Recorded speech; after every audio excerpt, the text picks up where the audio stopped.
to hold the head firm and open the hair well. Yes, and also the chest. But majorly is because of the hair well. Do you understand?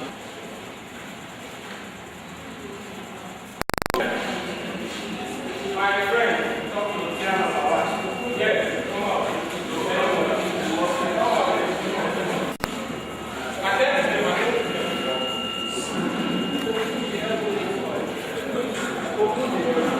All of them were traveling and they were involved in an accident. And all of you came to the scene. What will you do? Go ahead. Rescue them. They were involved in an accident. Can you help them?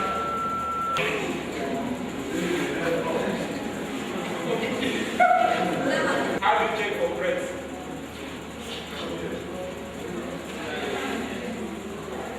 Your hands will be on the chest.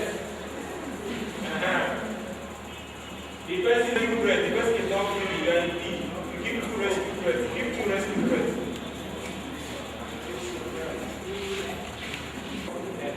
Good. No. Good.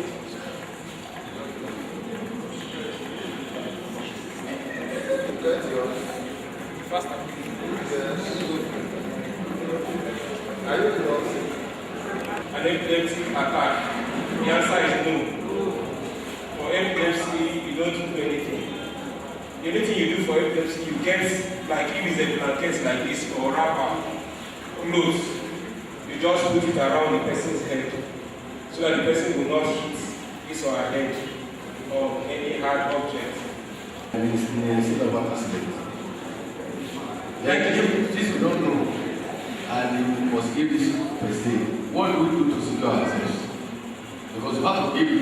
You don't know who's epileptic, you don't know who's epileptic, you don't know who's having TB, you don't know what I mean. How do we protect ourselves?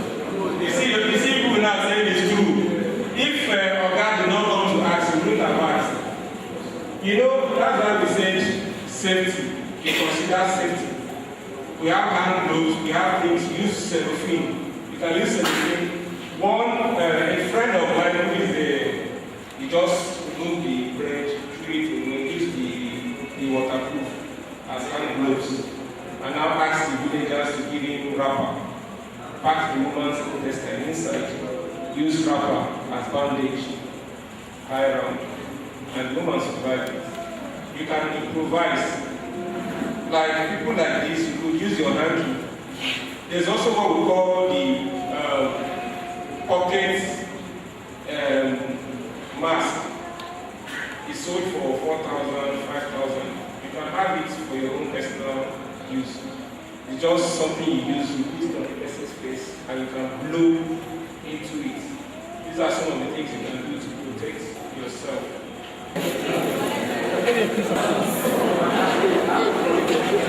During flood, such as rescue and evacuation of fire. And you could see a man carrying his little grandson in his hands and crying tears all over him. This is what happens when disaster do occur. Somebody somewhere is crying for every disaster that occurs. And it is important that for us in NEMA, it is important to us that this disaster does not occur, than for it to occur and we rush to the scene. My prayer every day I wake up in the morning is, Lord, this disaster should not occur. Because if it occurs, somebody somewhere is going to cry. And I'm not happy seeing those tears at any time.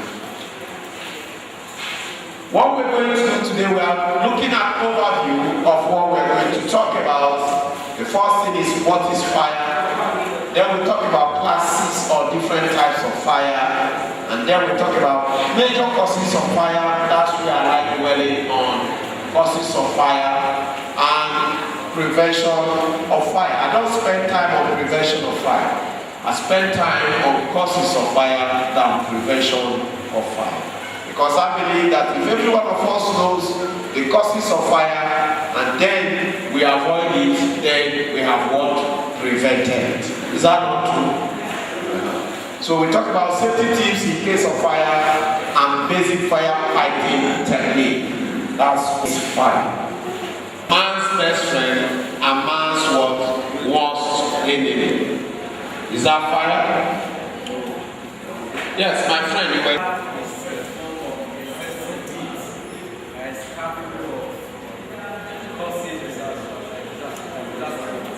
Excessive heat that is capable of causing disaster. Mistake of burning. Good. I like that word, burning. Even though the term is no other one. Yes. Yes. Yes.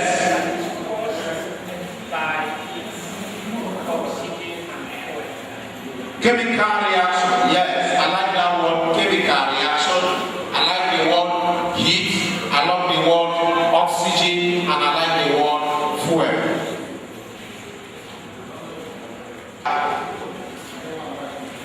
It's a chemical reaction involving two or more combustible elements. Fire is a chemical reaction. That's the scientific definition of fire. A chemical reaction involving two or more combustible elements, which body is simply a term as what? Combustion. Is that not? It's combustion. So it's a chemical reaction involving two heat and smoke. Now, if fire involves combustible elements, then the most things that make up that combustion is chemical reaction. The elements that must interact for fire to take place. That's why we call it a chemical reaction. The first element is what? Heat. The second one is fuel. And the third one is oxygen. These three elements must be in place for fire to take place. If a triangle has how many sides? 3 sides. Yes. And so because these elements are 3, they are called the triangle of fire. Any combustible material is what? Fuel. Fire is good to you when used properly. When you use it to cook, is it not good to you? But when it comes down to burn you, it becomes what? Bad to you. It's as fire. They have various classifications. And the classification of fire is based on the kind of fuel. The kind of fuel that is involved in the combustion. Oxygen is static, it's constant. Those people in mathematics, they say it's what? Constant, doesn't change. Oxygen is. Because for anything to combust, for combustion to take place, that particular element, that particular combustion material must rise to a particular level of what? Of temperature before fire can be Class A fire. Class A fire. Why do we call it Class A fire? Class A fire are fires involving free burning materials. Free burning materials. Can we name those materials that are not free? Wood, nylon, clothes, food, textiles. What again? What? Air. Any fuel materials that can easily burn. They are classified as Class A fire. Class B fire. These are fires involving free burning liquids. Fires involving free food, PMS, kerosene, diesel, I say clean now, my gas. Involving three burning gases. Gas, cooking gas, abi? Yes, fat. No, baptism is under class C. You have fats. But fats are actually supposed to be classified differently. But at this level, in Nigeria, we only look at 4 major classes of fat. If you go to UK, they have classification down to class E and F. Okay? America has up to class G.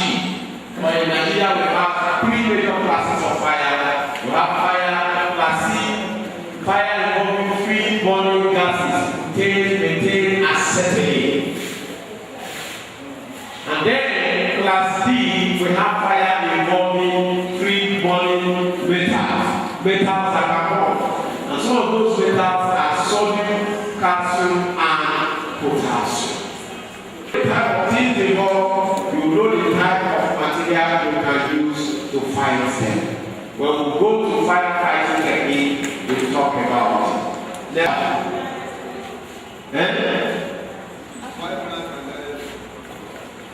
pipeline vandalization. Okay? That's the major cause of fire. Carelessness. Campfire. Good. Yes. And I was calling 100 flies and small. Some of the flies move on. Who don't catch them? Those things are things that are caused. Now let me tell you a very simple example. One day of fire. What about smokers?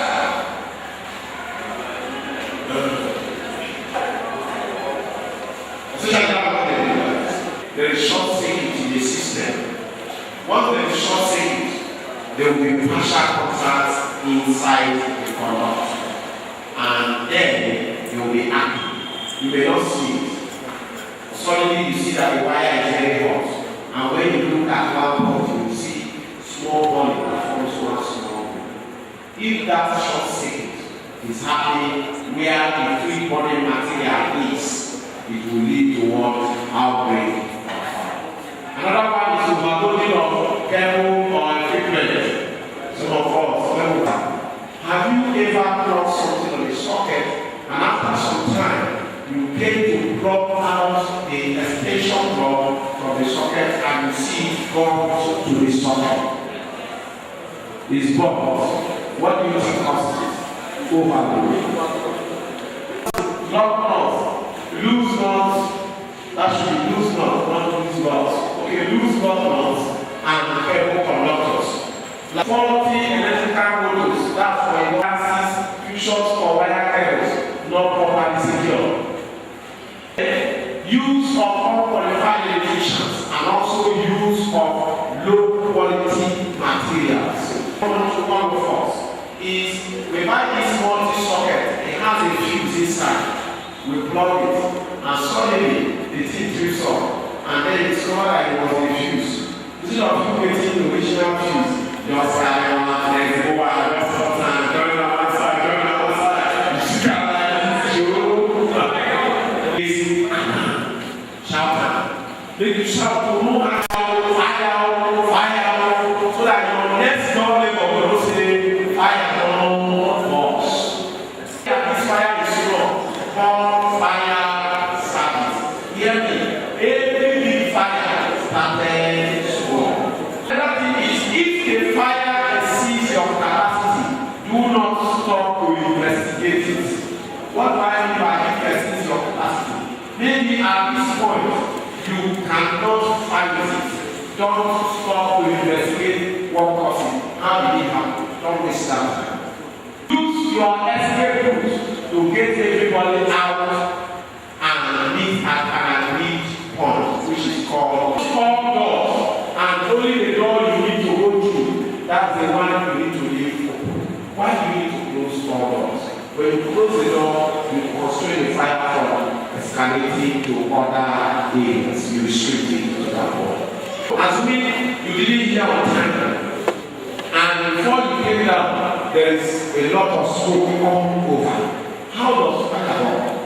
When fire is burning, the flame is going up. Is that and as it's going on, there is no vacuum. How many of us this side?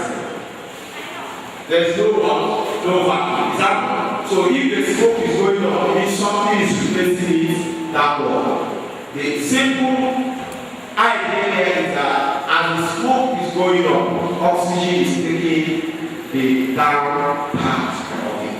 So we have research shown that most people that died during fire incident did not die based on the level of bomb they sustained, but the inhalation of carbon monoxide which affected their lungs. So we advise you, once the place is thick with smoke, the best thing you do is to do what? To crawl.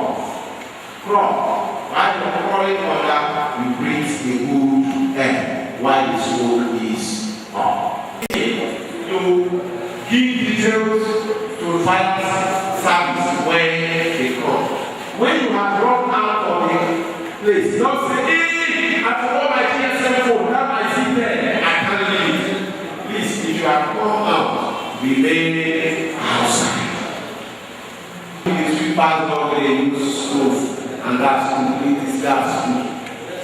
That's why we have the line of vacuums, and we have to run our fire. If I see anything come, the fire is smoke, and I have to stop, and I'm calling my sharp in the man. Now, as we say, I don't finish. I don't want to fire again. It's not going to finish it. Don't be what and that's three method. Limitation of heat. Have you seen how removing any one of these elements stops what? The fire. And go ahead. This is firefighting fire. Number one is sand. Number two, water. Another one are waiting, extinguisher. Then you have fire blankets. But the ones that are too common to us is water, sand. We have water fire extinguisher. No pour water here. The DC is used for class A, class B, and class C fire. Are made up of so many components. You have the cylinder, you have the lever, you have the gauge, you have the nose, which is the hose. Okay? For fire, carbon dioxide fire extinguishers, it always has a cone at the tip of the word of the nose. This is a cone. That's what you will use to know.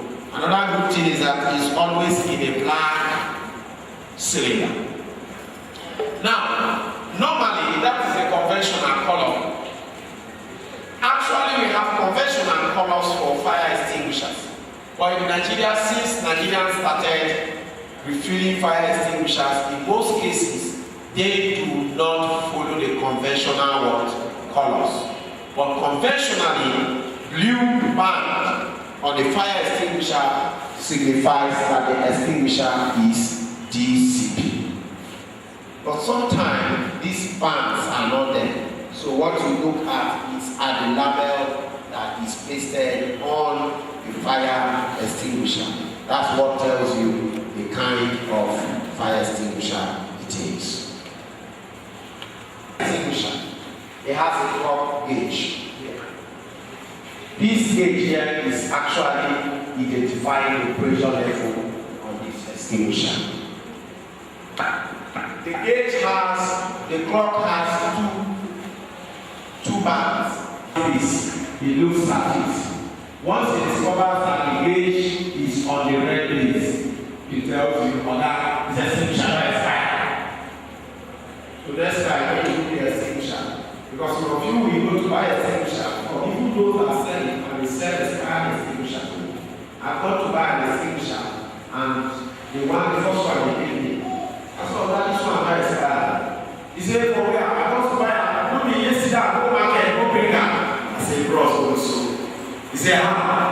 look at the block gauge, it's on the red. But you could have also got it and put it in your car and say, what extinguisher. And when policemen tell you, say, that's why I was right last week. I will talk like that. Meanwhile, the block gauge is on the red. So, when it's on green, it means the extinguisher is still okay. When it is on red, it means it's outside.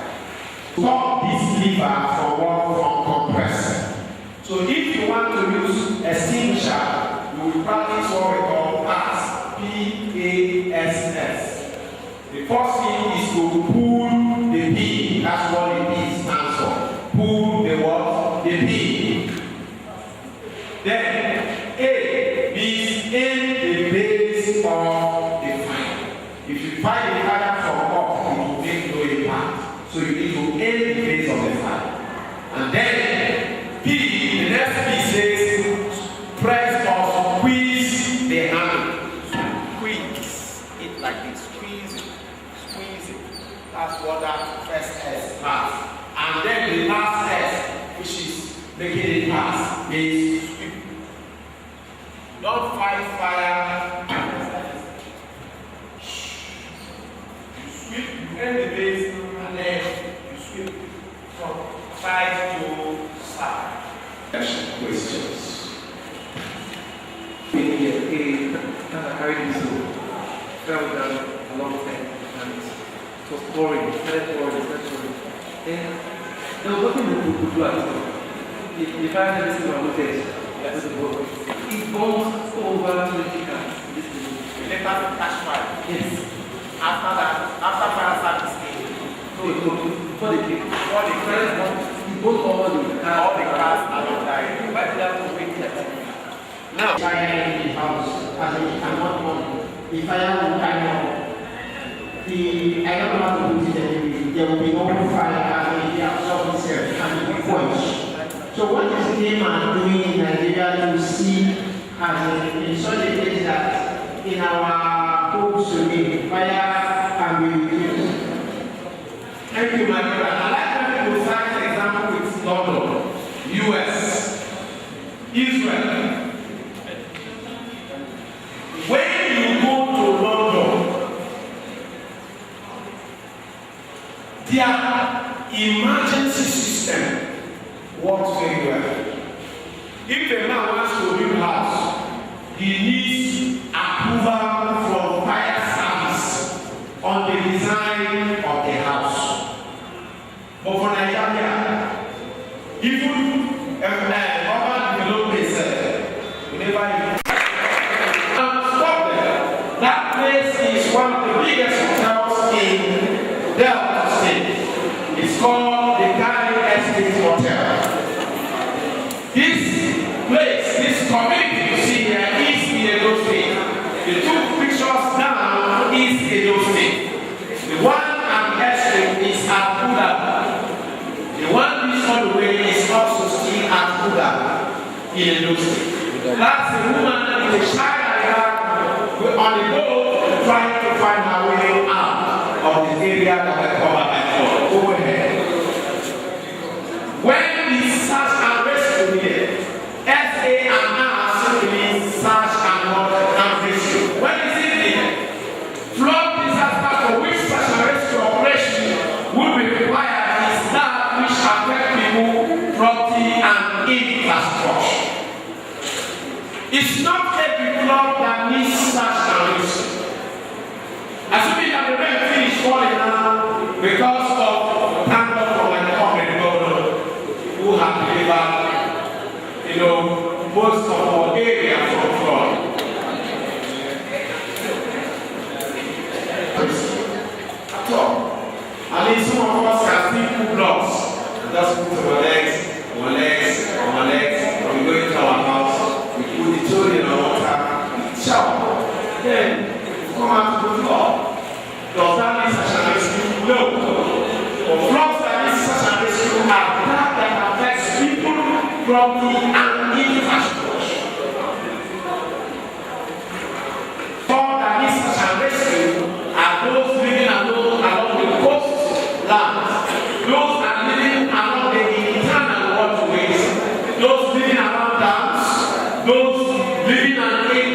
clean the experience floor because there are no plain areas. No plain areas. Defined as it comprises the sanction and provision for aids to persons, chiefs, or other crafts which are feared to be in distress or in imminent danger. It comprises, so it's not just a phenomenon to say such an instrument is the act of doing this. It comprises because it is what a process. So, if I don't tell you, find such an rescue, this is an operation geared towards locating people in distress, rescuing, and evacuating them. One is recovering, and another one is rescuing. When a boat mishap occurs and people are drowned, let's say once a boat mishap has evacuated and people were drowned. And we go there, what do we go there to do?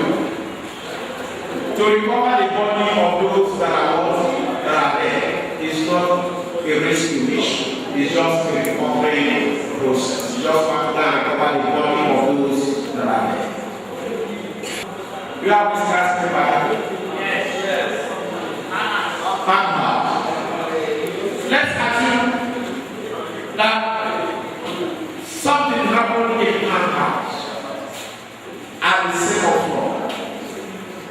You know, people are in the third floor, fourth floor, and fifth floor.